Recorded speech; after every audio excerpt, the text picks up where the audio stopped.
I'm Spencer Krull with the Cheviot Report for December 7th, 2011. The year is winding down, and so are sales in Cheviot Hills. There are no new listings, no closed sales for the past 2 weeks. So I want to take a look at where we are year to date compared to 2010. Now, when it comes to the number of homes actually sold, we're already 4 ahead of 2010 with 58 sales, and we have 8 more homes in various stages of escrow, so there'll probably be some more closed sales before the end of the year. But what's interesting is last year, between October and December, there were 17 closed sales. And this year, from October till now, there have only been 6 closed sales.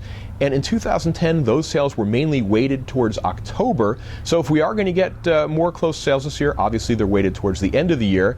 And if you think that there's a 30 to 45-day escrow cycle, it means that those homes earlier were sold in the summertime. The ones that are closing now are actually being sold in the fourth quarter as well.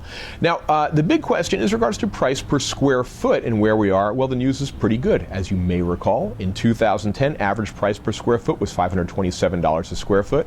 Currently, year to date, we're looking at $512 a square foot. So we're just under 3% below the 2010 numbers. And if any of these sales are big sales that are still in the pipeline, that number is really easy to edge up. For example, if you just look at the homes that have sold since October, the average price per square foot is $564 a square foot. It's a small sample, so you can see how it pushes up the prices, and we might be able to push the price up to actually meet the 2010 numbers.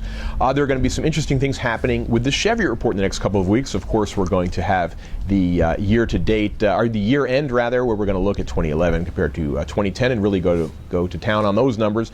And we're also going to be looking at Cheviot Hills, the east of Motor versus west of Motor, and taking a look at the school districts, the Castle Heights and the Overland school districts, and really take a look at what's going on in Cheviot Hills. Also, Chad and I have a new notepad, which is very exciting. It's the same quality, same tech support, just a different design. Same excellent white space. I think you're really going to like them.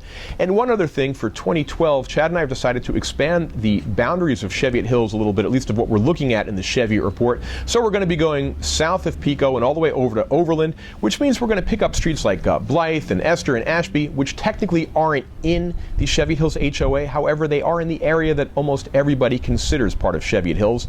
So we think that's going to give a better perspective on the numbers.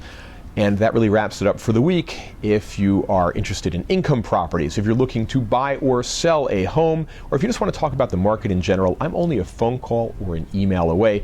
For the Cheviot Report, I'm Spencer Krull. Thanks for watching, and I'll see you next week.